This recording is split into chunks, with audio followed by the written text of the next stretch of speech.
Oi, os meninos, ó, eu aqui de novo, né, com a nossa revisão de 2020, e hoje a gente vai falar sobre os assuntos que a gente viu no segundo bimestre. Bom, lá no segundo bimestre a gente falou sobre os fenômenos naturais, tá, que normalmente a natureza maravilhosa ela vai oferecer pra gente e para as demais formas de vida que habitam o nosso planeta, condições estáveis, né, para a gente conseguir sobreviver, porém, algumas vezes vão ocorrer fenômenos naturais que podem causar destruições severas. Óbvio que a ação humana pode vir a agravar alguns fenômenos desses, tá, mas eles ocorrem naturalmente. E que fenômenos são esses? Tsunamis, ciclones, furacões, terremotos, tempestades, vulcões, tá, secas prolongadas, alagamentos. Aqui no Brasil a gente tem um grande problema da seca que castiga ali o sertão do Nordeste, né? Aqui em Brasília mesmo a gente tem um período de seca que o nariz também sofre, né? E a gente também tem o período das chuvas, né? Ali no Rio de Janeiro, com desabamento, com alagamento, né? Então a gente também sofre com vários desses fenômenos naturais. E aí nós vamos ter os fenômenos geológicos naturais, que são aqueles que estão relacionados à crosta terrestre. Então vamos lembrar aqui como que é formado o nosso planeta. A gente vai ter a crosta terrestre, o manto superior, o manto inferior, núcleo externo e núcleo interno, né? São as lindas camadas que formam aí o planeta Terra. Entre a crosta terrestre e o manto superior, a gente vai ter a litosfera, que é uma camada mais fina, formada por rochas. A litosfera, ela vai ser formada pelas placas tectônicas, tá? E ela funciona como se fosse um quebra-cabeças. Essas placas, elas se encaixam como se fosse realmente um quebra-cabeças. E aí os limites entre essas placas, né, que é essa partezinha aqui delimitada em vermelho, esses limites, eles são chamados falhas geológicas, que é onde a crosta terrestre ela é mais instável. Então, a probabilidade de acontecer um fenômeno ali, né, um fenômeno natural geológico, ela é maior.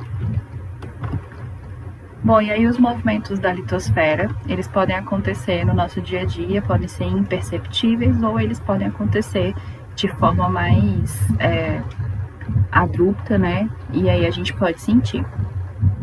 E esses movimentos, eles podem acontecer tanto nos continentes como nos oceanos, tá? E dependendo do deslocamento das placas da litosfera, ela recebe diferentes nomes: divergente, convergente ou transformante, tá? Esses nomes eles vão variar de acordo com as movimentações de uma placa em direção à outra. Então, quando as placas elas são divergentes, significa que as placas elas estão se movimentando uma contrária à outra, elas estão se afastando, né? Criando ali uma nova crosta oceânica, né? Uma fenda, como a gente pode ver aqui, ó. As placas estão se afastando e está criando uma nova fenda aqui. Quando a gente fala de placas convergentes, a gente está falando de placas que estão se aproximando uma em relação à outra.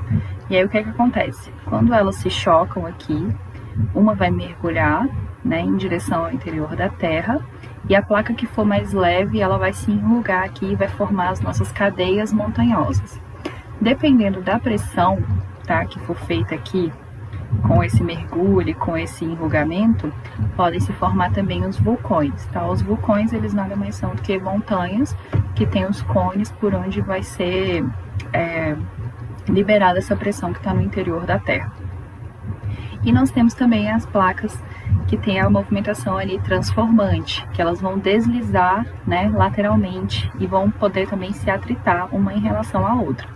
Nesse tipo não vai haver nem a criação, né, não vai se criar montanhas, nem vai haver o consumo de crosta oceânica, né, não vai abrir nenhuma fenda, porém podem acontecer os terremotos dependendo aí do nível de movimentação dessas placas. Bom, vamos ver aqui exemplos reais de como são essas movimentações no nosso planeta. Aqui, ó, exemplo de placas divergentes que se afastaram, né, e abriram aqui essa fenda. Exemplos de placa convergente, que é aquela que se movimenta uma em relação à outra, né, uma de encontro com a outra, formando as nossas montanhas e os nossos vulcões. e a placa transformante, que se movimenta lateralmente, e se for um movimento muito forte, pode causar os terremotos, como a gente viu aqui nessa foto, com esse deslizamento. E o que são os tsunamis? Os tsunamis, eles vão ser terremotos que acontecem no assoalho oceânico, tá? Então acontece aqui um abalo sísmico lá no fundo do mar, e aí esse abalo sísmico vai liberar uma grande quantidade de energia para a água, né? Essa energia ela vai começar a formar aqui pequenas ondas. Essas ondas elas podem viajar muitos quilômetros, né, a uma grande velocidade, e aí conforme elas vão se aproximando da costa, elas vão interagindo com o fundo, né, e podem diminuir a sua velocidade e aumentar o seu tamanho. Se isso acontecer, aí vai ser formado um tsunami, que são essas ondas aqui que saem devastando tudo que vem pela frente. E existem duas formas de a gente medir as forças desses tremores de terra, tá? A gente tem como medir pela magnitude e pela intensidade. Quando a gente fala em magnitude, a gente está falando da energia que está sendo liberada pelo terremoto, se aquele abalo sísmico foi um abalo muito forte ou não, tá? E aí essa energia liberada ela é medida através da escala Richter. E nós temos como medir também pela intensidade. Aí a intensidade já vai ser o efeito que aquele terremoto causou na superfície terrestre, se ele causou muita destruição ou não. E aí essa intensidade vai ser medida pela escala Mercalli modificada.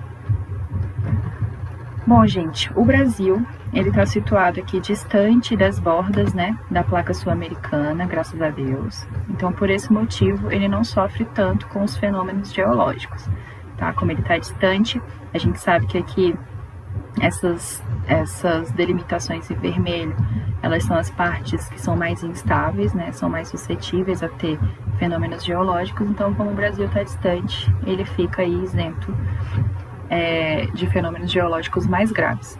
Quer dizer que aqui no Brasil não tem tremor de terra? Tem sim, a gente até viu algumas reportagens aí esse ano de tremores de terra lá na Bahia, mas a magnitude, né, é pouca comparada aos que a gente vê mundo afora. Bom, e falando aí dessa movimentação da Terra, né, das nossas placas tectônicas, a gente tem a teoria da deriva continental e a teoria da tectônica de placas, né, que vai falar das nossas placas tectônicas. Os estudos eles indicam que no passado os continentes eles não estavam separados, eles formavam uma única grande massa de terra que era conhecida como Pangeia, né? E aí, com o passar dos anos, né, devido à dinâmica das nossas camadas terrestres, né, a movimentação ali da crosta, acabou formando o que a gente conhece hoje, conhece atualmente, os nossos continentes e os nossos oceanos, tá? Essa é a teoria da deriva continental, que foi uma teoria publicada em 1915 pelo geógrafo e meteorologista Alfred Wegener, tá? Ele publicou um livro com várias evidências geomorfológicas, litológicas, paleontológicas, glaciais, mas infelizmente ele não conseguiu, mesmo com todas essas evidências, provar que a sua teoria estava correta. E ele acabou morrendo em 1930 tentando provar que a sua teoria estava correta, né, e morreu sem conseguir saber se estava correta ou não. E aí essa teoria ela foi utilizada por estudiosos, né, depois, para poder chegar à conclusão de que realmente aconteceu, né, essa deriva continental, os continentes eles realmente se separaram, e também foi uma teoria que baseou a teoria da tectônica de placas. Bom, gente, por hoje era isso, né, rapidinho, nosso segundo bimestre foi mais corridinho, tá? Também tem jogo lá no Quizzes, então joga lá pra gente ver como é que tá o rendimento de vocês, e até a próxima aula. Um abraço!